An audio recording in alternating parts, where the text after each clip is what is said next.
I will palpate first your nose.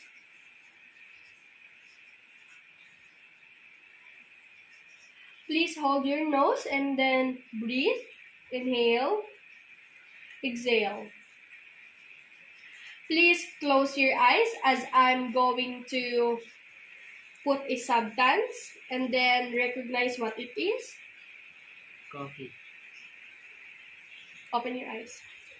Next is assessing the teeth and gums. Bare your teeth. Close your lips.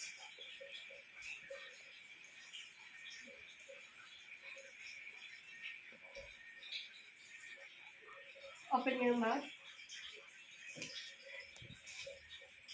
Tongue.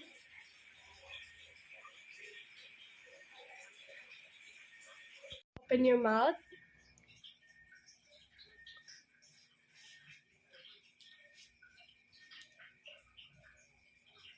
Say Close your eyes and then open your mouth. What's the taste like? Similar. Your mouth. Next is assess the patient ears. Ears can vary great in shape but should always line up with the eyes. Inspect and palpate the ears. They should be symmetrical with no lesions, swelling, or thickening or pain.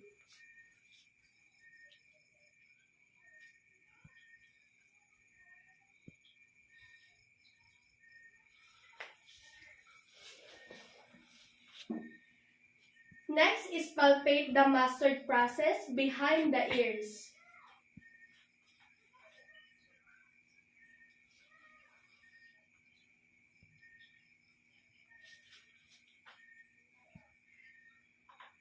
Prepare to perform otoscopic exam. To examine, hold the otoscope in your dominant hand, then inspect the internal air canal.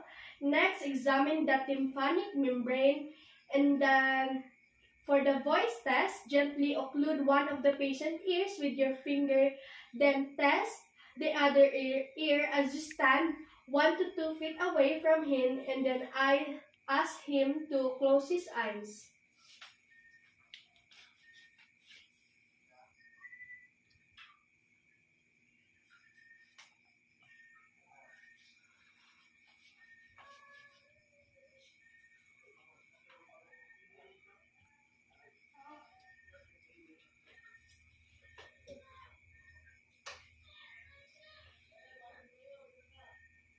Please close your eyes.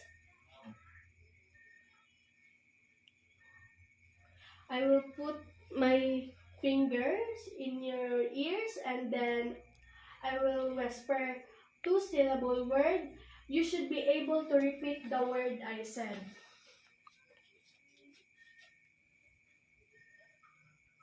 Come home. Come home. Next is assess the neck.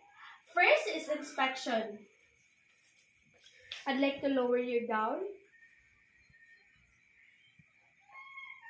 The patient's neck should hold his head erect and midline.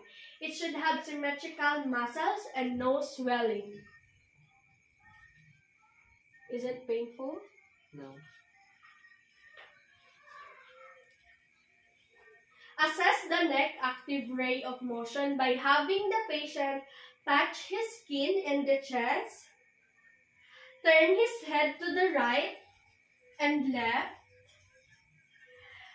tip his head toward his right shoulder and to his left shoulder, and tilt his head backward. All of this should be painless. It should be symmetrical and able to overcome your resistance. Please sit up straight. Please overcome the resistance that I put in.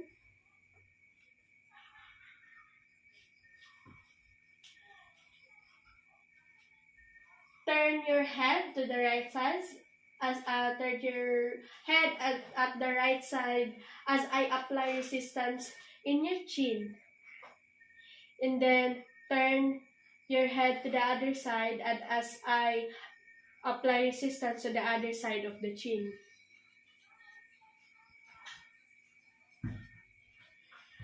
Next is lymph nodes on the neck. With the finger pads of both hands bilaterally palpate the nodes using a circular motion. Palpate the lymph nodes in this sequence: preauricular, posterior auricular, occipital, submental, submedullary, tonsillar, superficial cervical, deep cervical chain, posterior cervical, supracervicular. Next is inspect the jugular veins using tangential lightening with the patient supine and his head elevated 30 degrees and turned away from you. It would be visible, and then observe the jugular vein pulsation. They should undulate softly and may decrease with inspiration.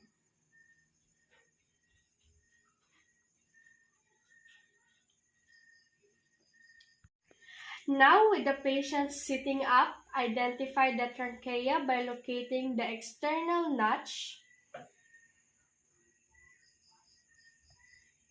and sliding your finger to each side of it. It should be midline and symmetrical. Stand in front of the patient. Use the fingers of your left hand to push the thyroid gland to the right. Curve the finger of your right hand between trachea and external glidomastoid muscle. Then ask the patient to extend his neck and swallow. You should feel the thyroid move up and down when he swallow. Extend your neck, please. Tulon daw, tulon. Then palpate the thyroid gland from behind. Place your index finger just below the thyroid.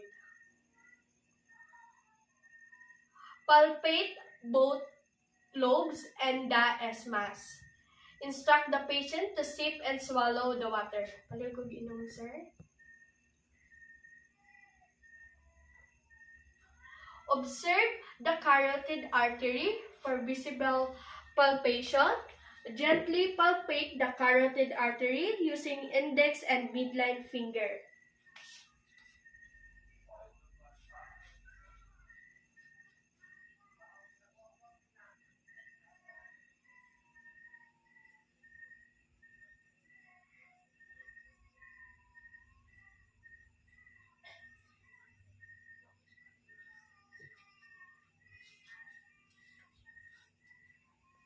Remember to palpate one carotid artery at a time, otherwise you could block blood flow to the brain. Don't press too hard over the carotid sinuses area,